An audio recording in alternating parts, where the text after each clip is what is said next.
बुद्धिमान की परीक्षा।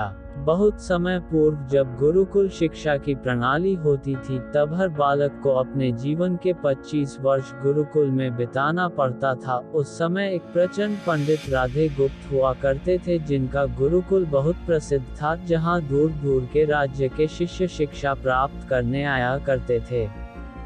बात उन दिनों की है जब राधे गुप्त की उम्र ढलने लगी थी और उसकी पत्नी का देहांत हो चुका था। घर में विवाह योग्य एक कन्या थी। राधे गुप्त को हर समय उसकी चिंता सताती रहती थी। वह उसका विवाह एक योग्य व्यक्ति से करना चाहते थे, जिसके पास संपत्ति भले ना हो पर वह कर्मठ हो, जो किन्हीं भी परिस्थिति में उसकी बेटी को खुश रखे और उचित समय पर उचित निर्णय ले सके। एक दिन उनके मस्तिष्क में एक ख्याल आया और उन्होंने इस परेशानी का हल सोचा कि क्यों ना वो अपने खुद के शिष्यों में से ही योग्य वर की तलाश करे। उनसे बेहतर उनकी बेटी के लिए और क्या हो सकता है। इस कार्य के लिए उन्होंने बुद्धिमान की परीक्षा लेने का निर्णय लिया और सभी शिष्यों को एकत्र किया। राधे गुप्त ने सभी से कहा कि वे एक परीक्षा आयोजित करना चाहते हैं जिसमें सभी की बुद्धिमानी का परिचय होगा। उन्होंने सभी से कहा कि उन्हें अपनी पुत्री के विवाह की चिंता है, जिसके लिए उनके पास पर्याप्त धन नहीं है, इसलिए वे चाहते हैं कि उनके शिष्य विवाह में लगने वाली सभी सामग्री कैसे भी करके एकत्र करे। भले उसके लिए उन्हें चोरी का रास्ता चुनना पड़े, लेकिन उन्हें चोरी करता कोई भी देख ना सके। इसी एक शर्त का पालन सभी को करना है। अगले दिन से सभी शिष्य कार्य में जुट गए। रोजाना कोई न कोई तरह तरह की वस्तुएं चुरा कर लाता और राधा गुप्त को दे देता। राधा गुप्त उन्हें एक विशेष स्थान पर रख देते, क्योंकि परीक्षा के बाद यह सभी वस्तुएं उनके मालिक को वापस करना जरूरी था, क्योंकि वे अपने शिष्यों को सही ज्ञान देना चाहते थे।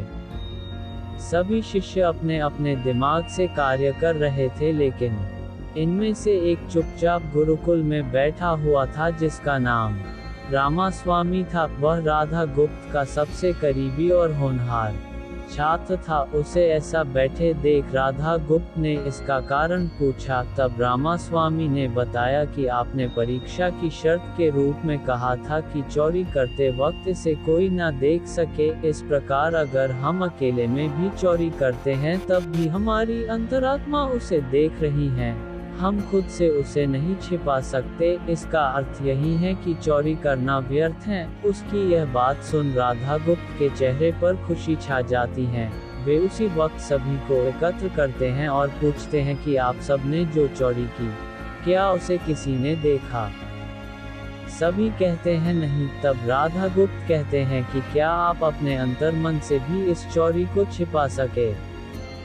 सभी को बात समझ आ जाती है और सबका सिर नीचे झुक जाता है, सिवाय रामास्वामी के। राधा गुप्त रामास्वामी को बुद्धिमानी की परीक्षा में अव्वल पाते हैं और सभी के सामने कहते हैं कि यह परीक्षा मेरी पुत्री के लिए उचित वर तलाशने के लिए रखी गई थी। इस प्रकार मैं रामास्वामी का विवाह अपनी पुत्री के साथ तय करता हूँ। सभी खुशी से झूम उठते हैं, साथ ही चुराई हुई हर एक वस्तु को उसके मालिक को सौंप विनम्रता से सभी से क्षमा मांगते हैं। कहानी की शिक्षा। बुद्धिमानी की परीक्षा से यही शिक्षा मिलती है कि कोई भी कार्य अंतर्मन से छिपा नहीं रहता और अंतर्मन ही मनुष्य को सही राह दिखाता है। इसलिए मनुष्य को किसी भी कार्य के सही गलत के लिए अपने मन को टटोलना सबसे जरूरी है।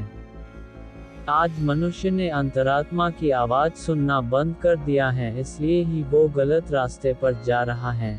हमारी अंतरात्मा कभी हमें गलत राह नहीं दिखाती। यह जरूर है कि मन की आवाज हमें वो करने की सलाह देती है जिसे दिमाग कभी स्वीकार नहीं करता, क्योंकि दिमाग सदैव स्वहित में कार्य करता है और मन हमें सही और गलत का परिचय करवाता है। यह सही गलत का परिचय ही हमें सदैव बुराई से दूर रखता है।